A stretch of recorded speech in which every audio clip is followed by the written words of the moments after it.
Good afternoon, and thank you for making your transition over to our breakout session for Idea 4, talking more deeply about value chains. We're going to give Janet Topolsky a chance to join us since she's wrapping up the larger forum.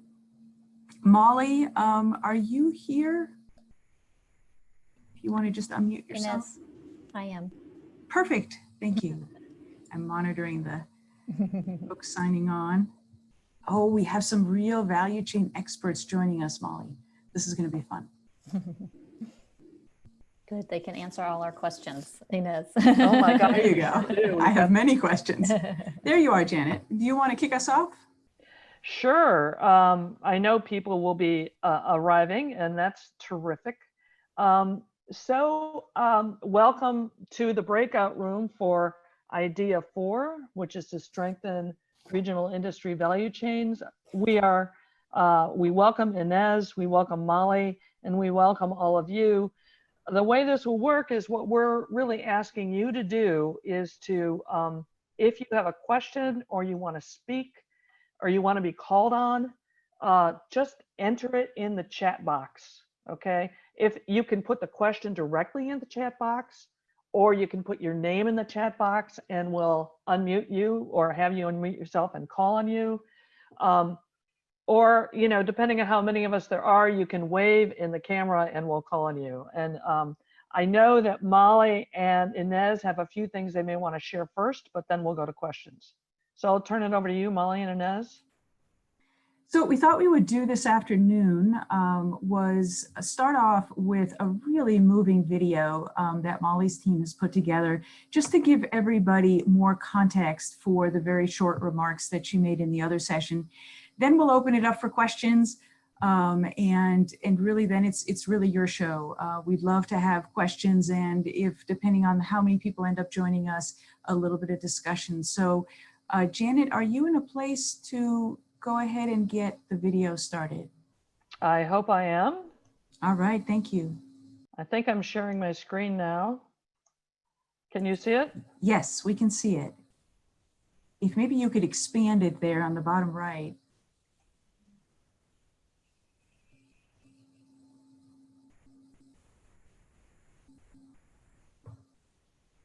We're not getting the volume. You're not getting the Janet. volume? I don't know why not. Hold on, I'll take my headset.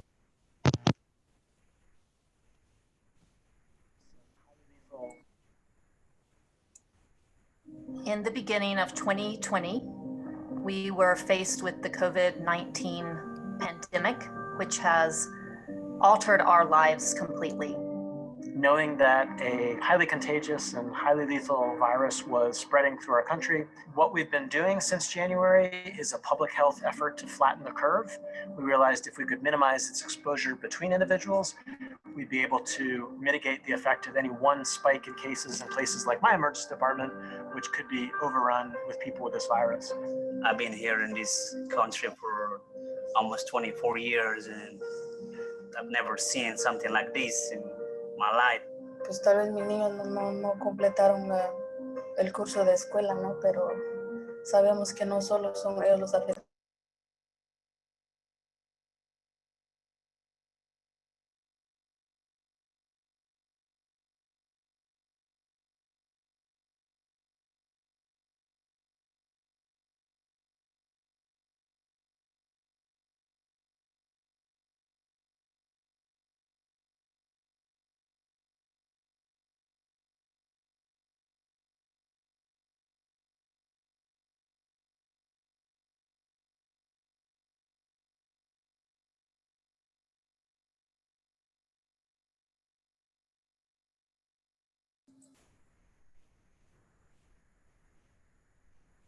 Janet, I think we've lost the volume again.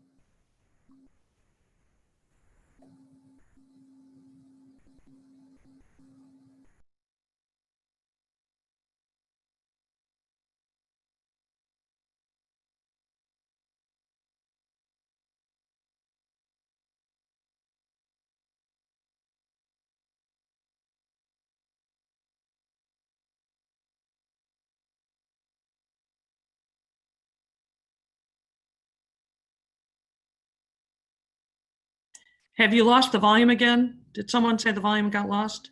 Yes, we did. I didn't do anything, so I don't know what happened. I'll start it again. I won't start from the beginning. I'll start from here. If it's okay, go thumbs up. If it's not, we'll just stop it and move to discussion because you have some slides, okay? I'm going to start it again. The supply and the demand through our services. We're normally producing clothing and product that has a sustainable and ethical mindset and value system, but now with the COVID-19 crisis, we have completely turned all of our production to masks and PPE and making those products instead of the ones that we're used to making. So the Carolina Textile District reached out to Diamond Brand and was asking about if we could help support some pattern design work and helping to really get these specific products, gowns and masks into production. So we shifted into high gear and tried to help with drawing out patterns and cutting and sewing and all those sorts of things, and doing some time studies to help give them a good, foundation to start the production and be able to extend that as open resources to the entire community. Really, our role has been with CTD is cutting. We're cutting close to 40,000 masks a week, and running 2 shifts. So we're running the machine from 6 a.m. to midnight every day. Just instantly we knew, hey, we've got a truck, we've got connections to all these businesses already through the recycling program, and we saw ourselves as like the transportation for all the CTD effort. Que por un grupo de personas que son ustedes se puede juntar varias compañías y regresarle el trabajo a muchas personas. Y quizá de eso fue lo difícil, ¿no? Desde el principio, cómo hacerlo. Y ahorita creo que ya estamos bien en el camino donde tenemos que estar. Y sentir la satisfacción, creo, de poder ayudar a las personas que están trabajando en el hospital, que sabemos que ellos son nuestros superhéroes por ahora. The thing that really probably struck me the most is when, we had some folks on furlough layoffs. We were having to work with the times. And when we started calling these folks back in and said, hey, we've got an opportunity. We have a lot of furniture manufacturers here in our region that have sewing capacity, and they were starting to shut their doors, and we wanted to get a product into them before that happened so that they could keep their staff working. Really, this is, for us, it's about servicing the community, but also keeping jobs alive and keeping the work in place for all of our textile manufacturers. We actually received a kit. We went and picked it up. It was a roll of fabric, box of elastic, the dimensions, for the mask. It was enough to do like 5,000. So that got us up and started. Bernhardt is a big operation, and we want to make sure all our facilities are doing something to contribute. A lot of the people in our community are buying the masks, so we have our local hospital and local doctor's offices, our school system, a lot of people buying the masks to support our workers, which has been amazing to see that amount of support from our local community. The demand for PPE is still so high. Had this liaison and this relationship not been in place, I don't know where we would have gotten the masks. I think we would have been hard pressed. So I'm very thankful for that relationship and the availability. They met a huge need for our school. Yeah, I think what has been so great is just seeing this rallying of community, and especially our textile manufacturing community, which is just always willing to help and willing to show their love through their work. Carolina Textile Group just being compassionate has been an eye-opener for us that there's nothing too big to tackle. I just feel so, I would say, thankful that we found a good response to this pandemic. Our hope, kind of as a part of CTD and the larger manufacturing community, is that more emphasis and support will be directed toward local manufacturing. And that's what we're seeing the value in. If we can do this with masks, what else can we do this with? But I also hope that as the Carolina Textile District comes out of this project, we've built new relationships with people and really forge those relationships, and they'll continue. And then that our country and our healthcare system kind of wakes up to some of the problems that these shortages were built on, and that we can start to rethink the way that we build up our stockpiles of medical supplies, and we start to rethink the way that we support domestic production and workers in these factories who are supporting their families.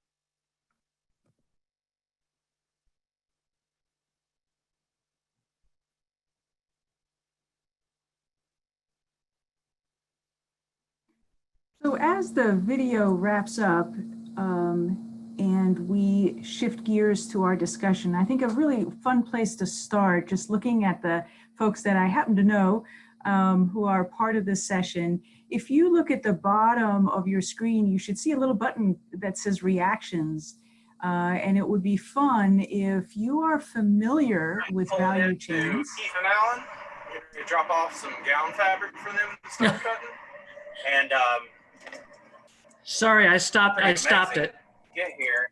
There you go. Okay, great. So if folks can use their reactions button down at the bottom of your screen, and let us know if you are totally new to value chains and this is a new concept for you, give us a thumbs up, give us a way to just kind of recognize you. And because I know we have some folks here who are very familiar with value chains. So while you all are finding your reactions button, we do have a PowerPoint ready for you, and we are not going to use it unless we are in a place where it can help answer questions, or we can use it as kind of a bouncing off place. The place where we ended up, and I won't maximize my screen so that I can move around the PowerPoint. The place where we ended up during the presentation was really looking at this idea of what does the strength in a value chain regionally provide in terms of benefit short-term and long-term. And that is surely a place we can begin the discussion, but more importantly, let's answer your questions. So as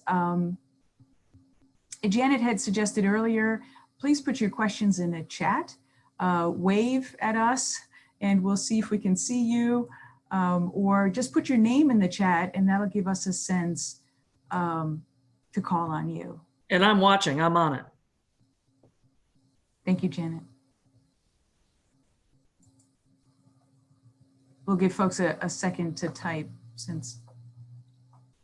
Or wave your hand and we'll just call on you. Who wants to ask Molly or Inez a question or offer something on your own?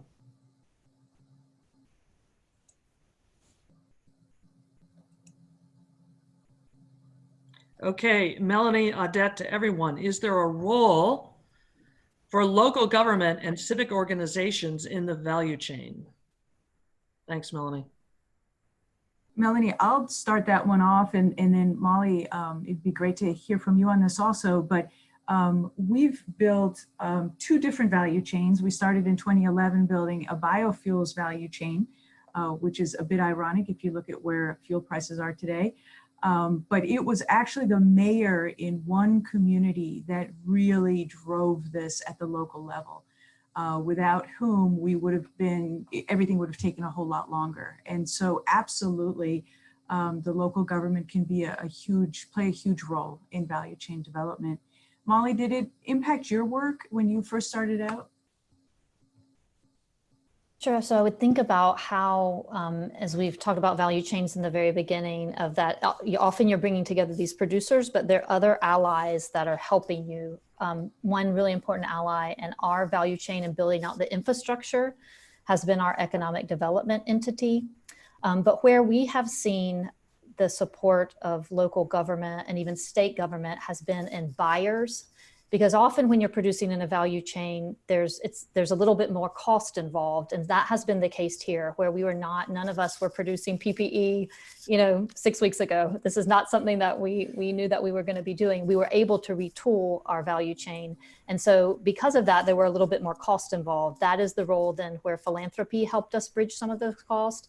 And it was also then where we started relying on local providers and the state to become buyers from the value chain.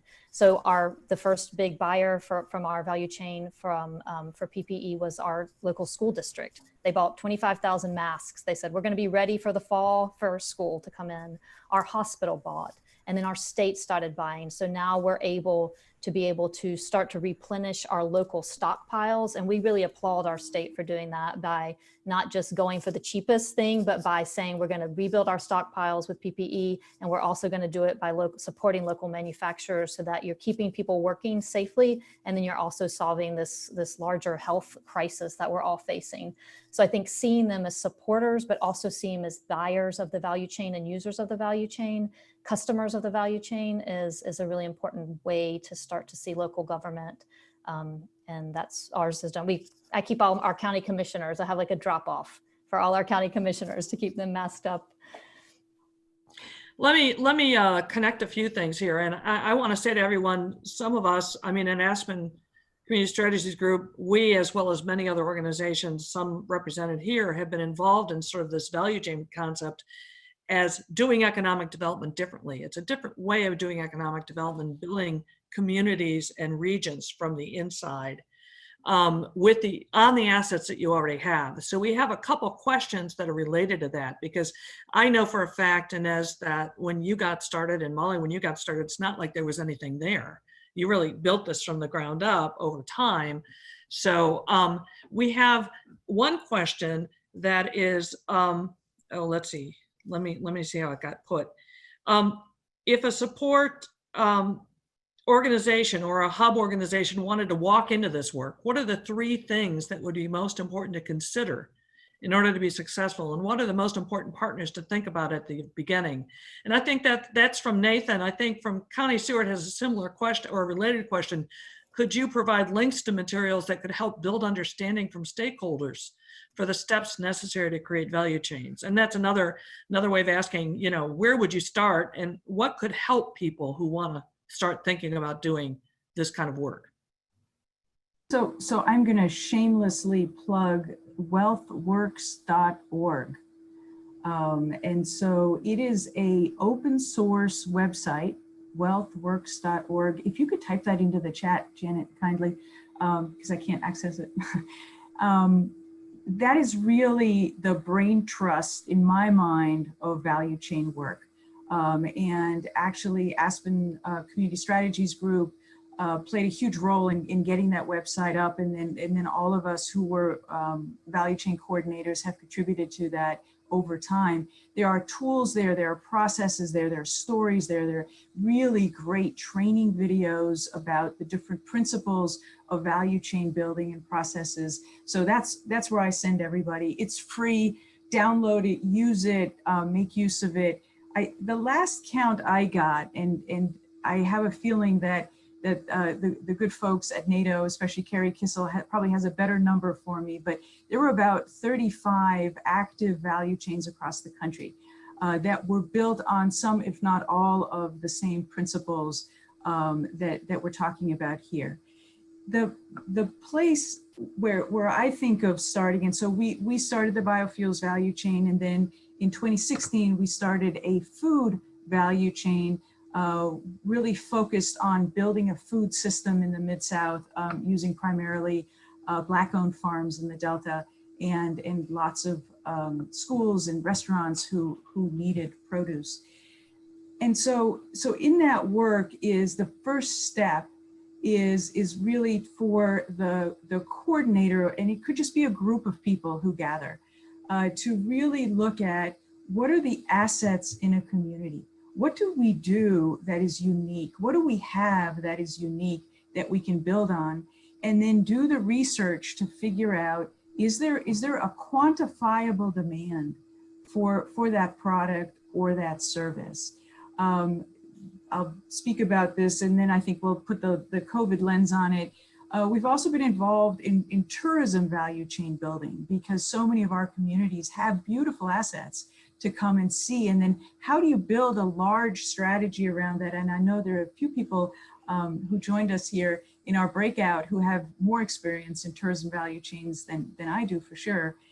And COVID-19, obviously, that's a difficult one to build. But so really getting folks together, doing the research, and then beginning the collaboration building to figure out what the roles are.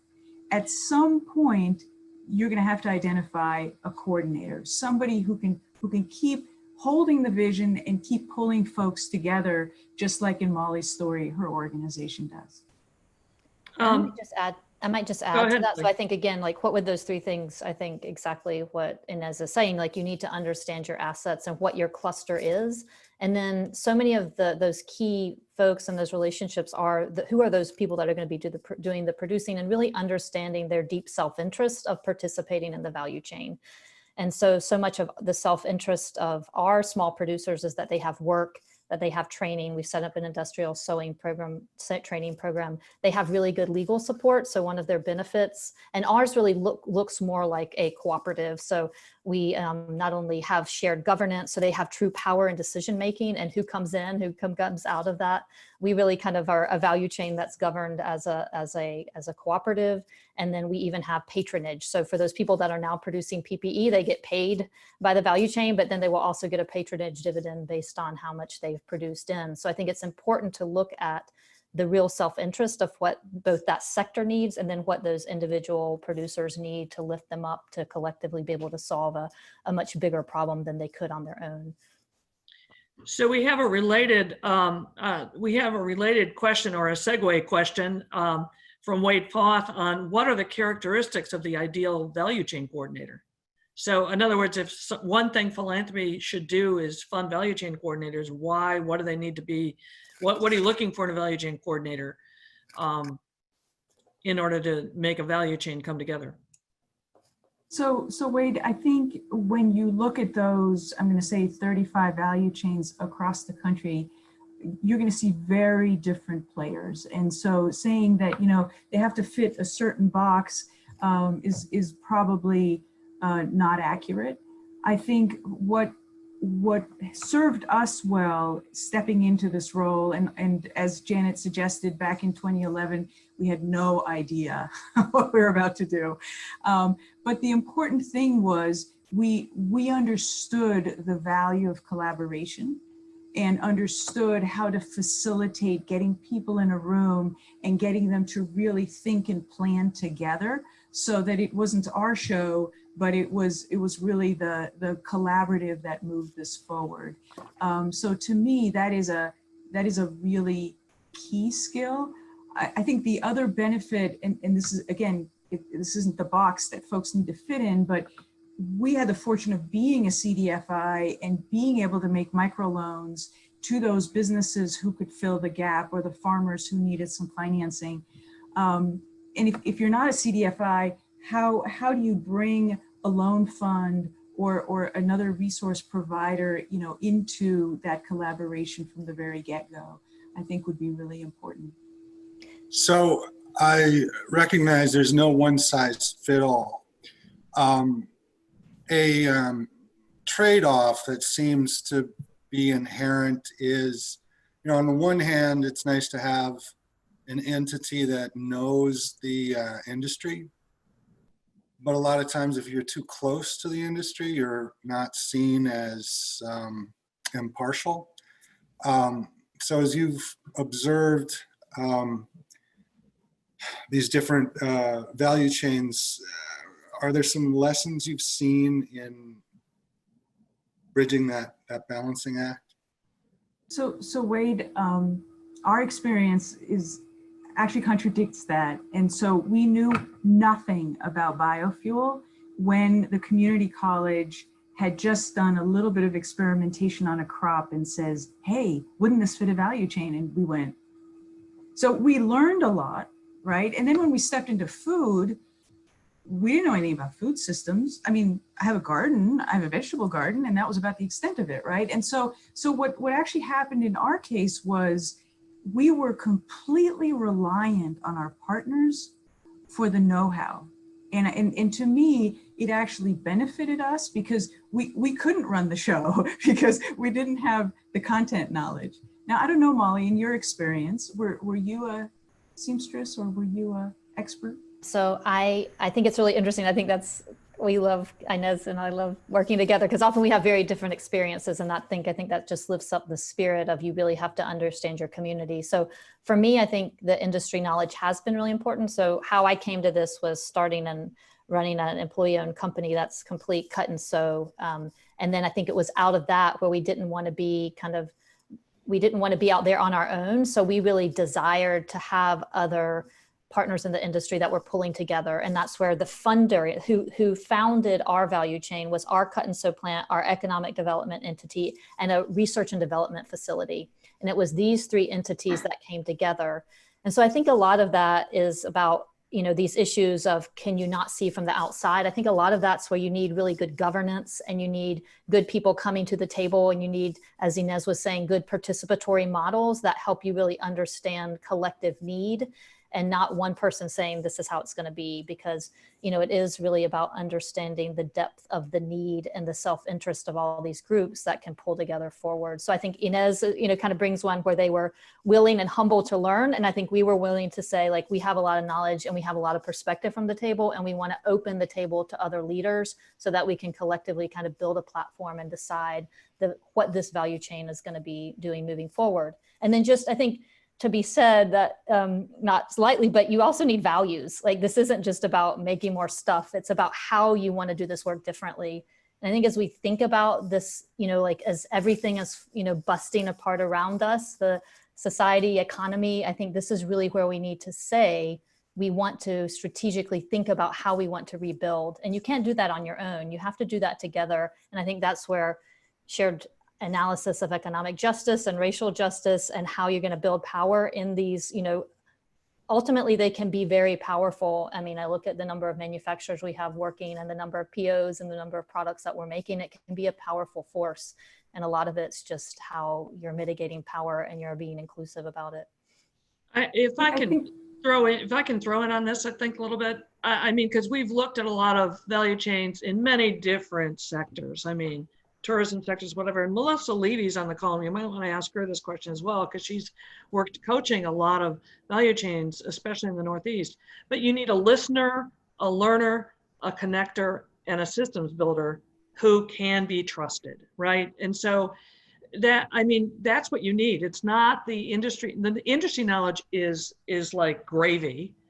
And the industry knowledge will be learned, because if the value chain coordinator is talking to everyone and they're sort of inquisitive and acquisitive of knowledge, they will begin to understand who needs to talk to whom. A lot of this is putting people in relationship with each other who will discover their self-interest in each other's mutual interest, right? And so who is it who can do that, And it's lots of different people. In different places. It can be a person in private business who does it in some cases.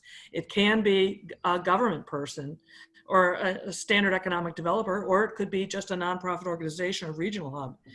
There's no one way to do it. Are you there, Melissa? Do you want to comment on that at all? Melissa Levy, tell everyone who you are with Community Roots. Melissa, you're on mute. No? See if you can unmute her, Janet. I can't. Okay. I mean, she doesn't look muted to me. All right, Melissa, we won't go with you unless you can figure out how to talk. You can keep practicing. Wait, she's connecting to audio now. We'll give her a Oh, second. connecting to audio, it says. Melissa? Are you connected? Not yet. We'll come back. Keep trying. We've got several other questions. Janet, I want to get. let me just wrap up one quick question or one quick comment on Wade's question. I think the temptation is to say, oh gosh, we'll never be able to do this because we don't have the industry knowledge. And I think what we keep teaching folks is it's about the energy. It's about where folks in the community are excited to do something and to move something forward that will ultimately drive that value chain faster than the industry knowledge. Mm-hmm. So there's a related question here that I feel like I have to ask, which is, I'm looking for where it was, but someone asked basically, oh, Jonah Fertig Bird, do you want to ask your question or do you want me to ask it? Sure, I can ask it. Thank you all for all the information. And I mean, I know this webinar is focused on the role of philanthropy, but I'm just wondering, as kind of how much of this value chain development and coordination is reliant upon philanthropy, and or like what are strategies to transition away from reliance upon philanthropy over time and potentially have that value chain development and coordination being funded by the value chain itself. And I was wondering if you could talk a little bit more about that.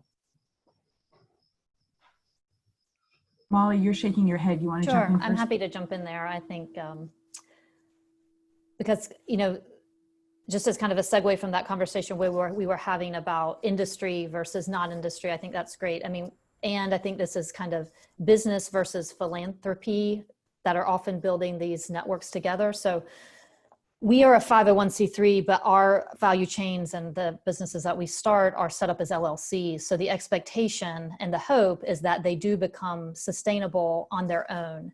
And so where we were with the Carolina Textile Districts, it's taken us several years, but we're proud that basically it runs itself on dues and the classes that we teach at this point. So when we were just building this infrastructure of the Carolina Textile District, in the first, I would say 3 to 4 years is really where it needed the philanthropic support of building the coordinator and the base and the gatherings and all those things where we're bringing people together in a participatory way. But at that about 4 to 5 year mark is where it was able to sustain itself. Now, what we needed then when this COVID hit was an infusion of capital to kind of ratchet it up to the next place. But our hope is that you can, both if you're creating a product that you're being market minded and you're thinking about how is this sustainable over time, and that you're also using the buy-in of, as you would with a cooperative or with any other interest, that you're using the buy-in of the folks that are participating in the value chain. So we have, again, people pay dues to come in. And then there's learning that our value chain has, and that's really what's put our value chain over the economic kind of sustainability mark, is by teaching in the classes, and we're specifically teaching entrepreneurs about cut and sew. But it was then we needed, in order to take on this COVID response, another infusion of capital. But our hope is that if we continue making PPE, that's not something we're going to need to continue being funded, that our products will be good enough that over time that will just be financially sustainable. So it's almost like the philanthropy is building and then the philanthropy is ramping up, but my hope would be, and that we have been proven that too, that the value chain can become financially sustainable on its own. Yeah, I want to give one quick example of there's a phenomenon called employer resource networks, which is networks of small businesses that band together to fund circuit riders that go around to different small businesses to provide assistance to employees that are facing hard times, like they can't find childcare or they need an emergency loan, blah, blah, blah, blah, blah. And in Michigan and in several other places, you've had philanthropy fund this function for a while to help these small businesses. It tends to increase employee retention. And it helps those employees build financial stability because they often provide an instant loan if the employee needs, one of those disaster loans for the broken car and whatever. What they find out, it pays for itself because their turnover costs go down. So after a few years of philanthropy funding this function, the businesses pitch in and fund it themselves, and philanthropy backs out. So that's basically a value chain of activity to provide services to a group of small companies that any one of those companies would not be able to afford it itself. So there are many different, levels at which this can be done, and ways you can figure out how can we back philanthropy out, get it started, but back it out once there's enough value produced, right? I think the other reality of this is, if you're really intent on including people at the economic margins. So for us in the food value chain, it's our 30 Black farmers that are struggling to stay on their land. Our goal is to get the highest price from that customer we can and pass that right down to the farm. We could say, this is about our sustainability and we'll take a cut of it to fund the coordinator. And for us, that would be totally counterproductive at this early stage. And so, I think finding that balance between the absolute mission of what that value chain is looking to achieve and the benefit, and who it's looking to benefit, versus sustainability is always going to be a struggle. And the truth is that I think what we've learned is that there's always going to be a role for a coordinator, a value chain coordinator in this process, to hold those values, to bring new folks into the value chain, and eventually, market forces should take over. But I think so far what we've learned is, if you're going to, in my mind, if you're going to do it right and get the most income to the folks who need it the most, there's going to be a gap there, at least in the first 5 years, 10 years. So we have a question from Marissa Bueno. Marissa, if you can come off mute and ask it yourself, that's fine. Otherwise, I'll do it. But she's up in Montana. I know her. I know a lot of these people. It's great. She asked, is there a model for a statewide alliance of philanthropic entities? Go ahead, Marissa, finish it. Can you guys hear me okay? Yes. Okay. I am working with a cohort of philanthropic entities in Wyoming, and they're facing a 20 to 30% cut in government funding across the board in the next year, and are looking at how do we work to invigorate both after post COVID-19 has revealed all of these systemic issues that people had a sense were there, but it's just become blatantly clear. How do they, as a network, work together to try to help ameliorate some of these things? And obviously this supply chain or value chain idea resonated with that. And so I wondered if there were models of such a thing occurring elsewhere. Obviously Wyoming is a very rural state everywhere. Like there aren't really industrial centers in the way there are other places. So I'm open to any ideas, online, offline, just curious about models that exist that might be worth looking at. So I'm going to put Kevin on the spot, and I bet he didn't think I would.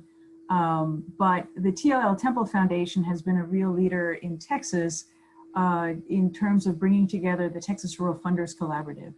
And these are funders that either have a history, like TLL Temple, of investing in rural places, or don't, but know how important it is, and who came together 2 years ago to say, how do we build a collaborative? How do we begin to address rural issues in this massive state of Texas together? And Kevin, I will put you on the spot if you're so willing, but I know you haven't been as involved in this as Win Rosser has, so.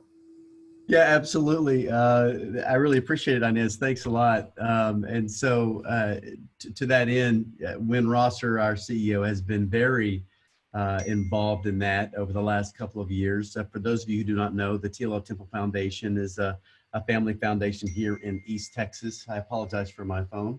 And we serve 24 of the probably poorest counties in the state of Texas. And so it's through organizations like this Rural Collaborative that we've been able to make some strides. We're very heavy in health and human services, education and economic development.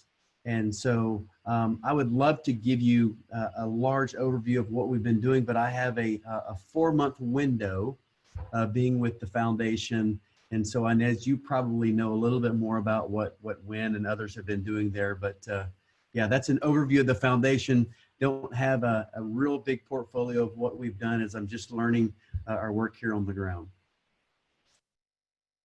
So the focus right now, I mean, the Texas Rural Funders Collaborative is not focused on building value chains at this moment, but rather looking at infrastructure issues, and I don't mean physical infrastructure, but really looking at how do we change the messaging about rural Texas jointly, and with that, looking at the advocacy in the legislature for rural Texas to play a much larger role, and knowing that philanthropy is behind that and wants to co-invest in that. Looking at leadership and rural leadership building. And there are a couple of great programs already in the state through Texas A&M and others, but then how do you get that across the state, and what other best practices are there? So they're really at this point looking to build an infrastructure to invest into longer term. But it's been really, my hat is off to them. I've never seen a group of philanthropists work together quite as effectively as they have. I hope that's helpful.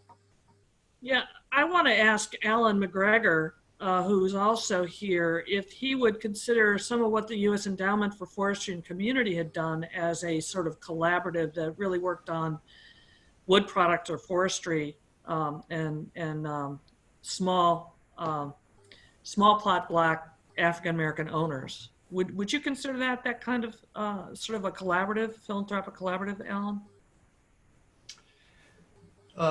It was, I would think it's a philanthropic collaborative as well as a government philanthropy partnership that made that. Could you describe it a little bit for everyone? So we knew that there was a challenge in the rural South and obviously elsewhere as well with heirs property and people, particularly African Americans in the rural South, losing land because they had heirs property, and that made it very difficult to have productive use of land. And therefore, as generations have passed land onward, sustaining ownership had become problematic. We've lost a lot of farmland and forest land in the rural South and elsewhere because of these problems. So the idea was, could we build value around forestry in order to both help people clear the titles of their land and sustain ownership, but also begin to build wealth around that. And as a foundation, the U.S. Endowment for Forestry and Communities was a $200 million national foundation, and couldn't certainly have impact on that unless there were significant collaboration, particularly with government programs that were really stymied in being able to achieve their goals in some rural communities, particularly around economics and land and forestry, because they didn't have the organization within the communities in order to bring forward the solutions. So the idea was to fund and empower community-based organizations that had close relationships into Black rural communities in the Black Belt of the rural South to begin to work with landowners in order to both work on title issues as well as wealth creation and income through forestry. And so there were other foundations involved, but primarily it was the foundation investment being able to draw in the federal programs that were already funding these. So there were millions and millions of dollars, particularly from the EQIP program, if people are familiar with that, which fund landowners to do environmental improvements to their land.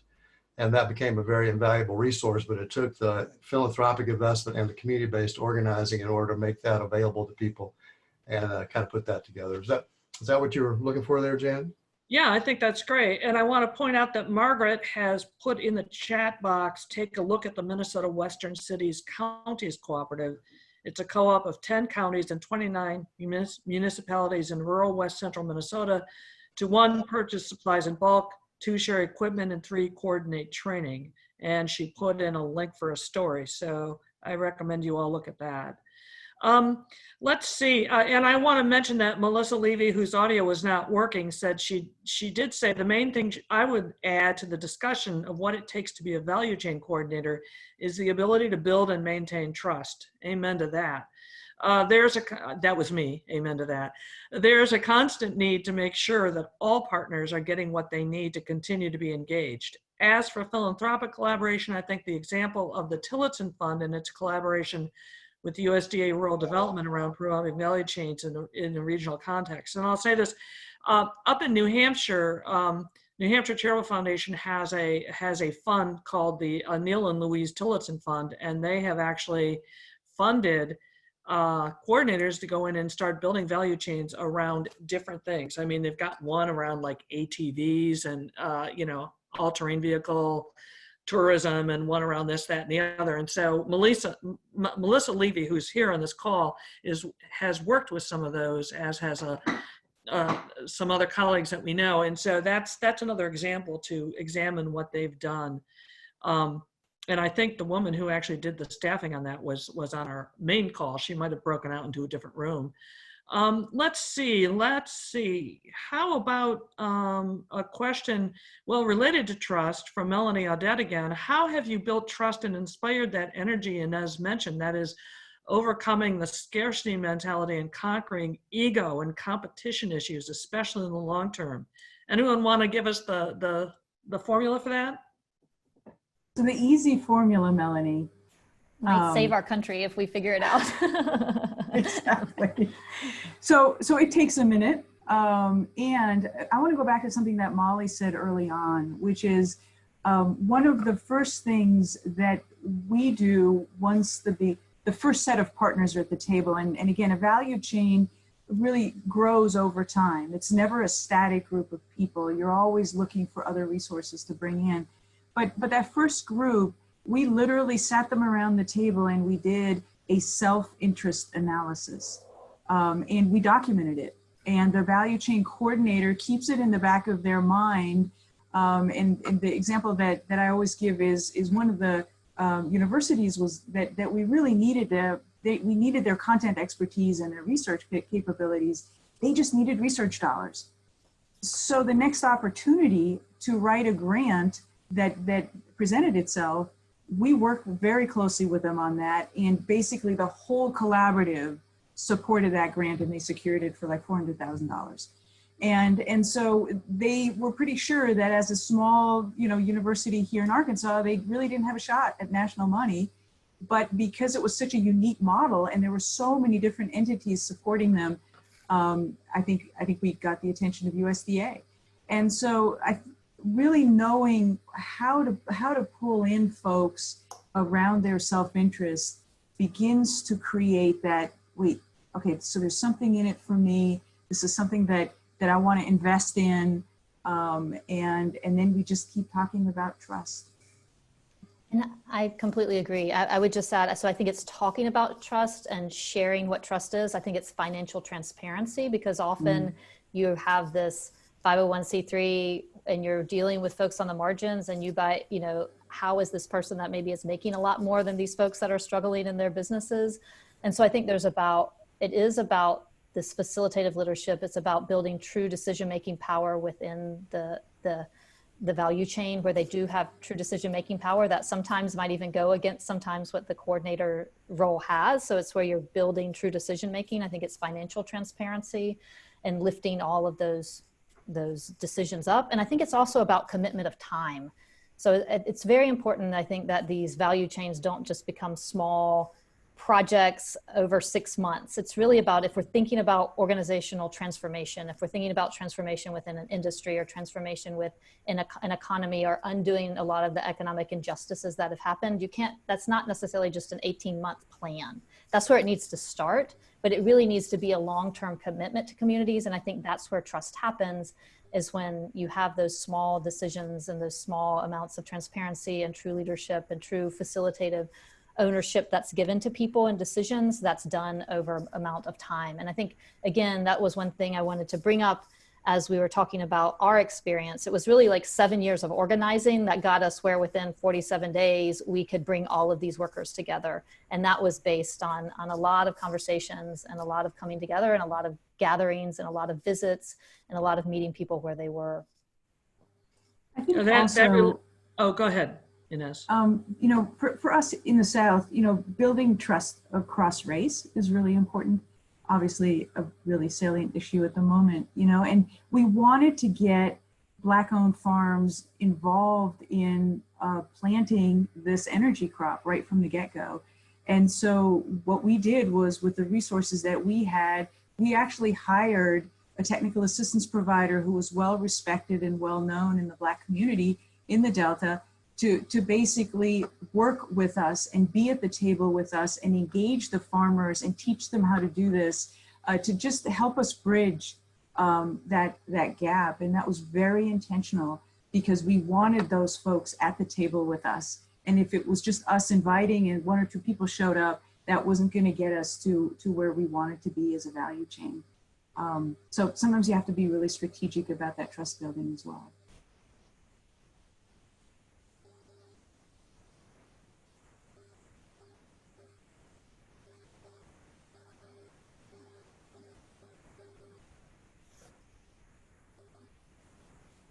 Janet, I think you muted yourself.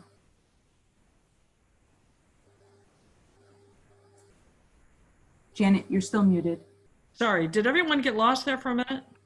No, I think we lost you for a minute. Yeah, it was just me. Keep going. Do you need the chat? Sorry. I've lost the chat. Here's what I'm saying. I got temporarily disconnected and therefore my chat emptied. So can someone else read another question? I know Alan had a question that was a really good one, and it'd be a good wind up if we're getting close. Alan, can you read your Well, power? sorry to step back in after having just talked, but since there was a gap, observing what Molly and her associates have done over in Western North Carolina here with the value chain, I think one thing that we need to look at is the power that's created in the community by that system that goes beyond just the economic development part of it. You know, if you're a rural development person and you want to go into a rural county and your main choices for finding a hub organization that can take action would be the Chamber of Commerce or the community college or the economic development district, and you're starting sort of with the already mainstream sort of ideas about how development ought to happen. Whereas I'd like to ask the question about this is, what is the power of a value chain organization as a hub that goes into building power in the community to make change beyond even the economics that it brings? Is the question clear enough?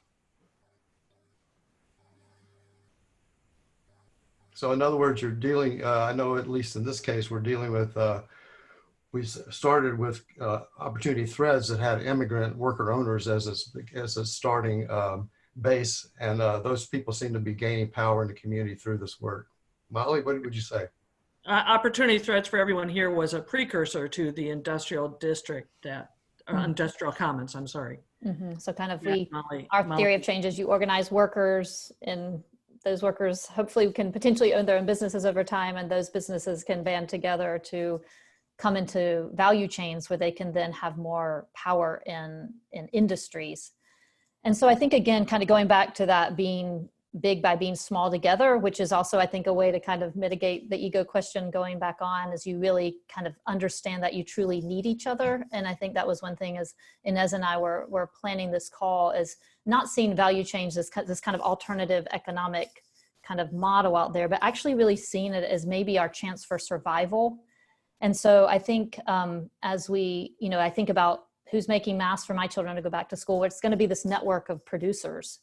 And so I think it does, Alan, allow us to, when you have some economic muscle and you have more of a platform and your voice is not as isolated, it not only gives you an economic, platform on which to stand for, it also allows you a voice at the same time that maybe if you're one small plant or one small company or one small 501c3, that it's much harder. I mean, we're seeing that power of collective voice. So I think it's really important that we put together the economic platform that this can become with the power of voice that this can become. And then even I think the political tool that it can become.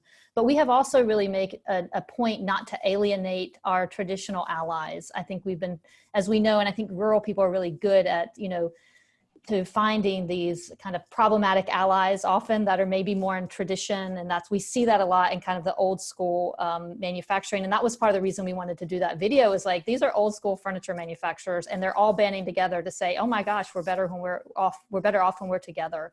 So I think it's both building this alternative voice, but also being those bridge builders to traditional economic development, to show them what at scale change can look like, and to show it what at scale our community college, and often these folks that are maybe doing more traditional economic development. So I think it can be a really nice bridge for how you can scale and how you can create in your community. And I just want to reiterate that is like, let's not see it as an option. Let's really see it as the pathway forward for building this community and this economy and this world that we want.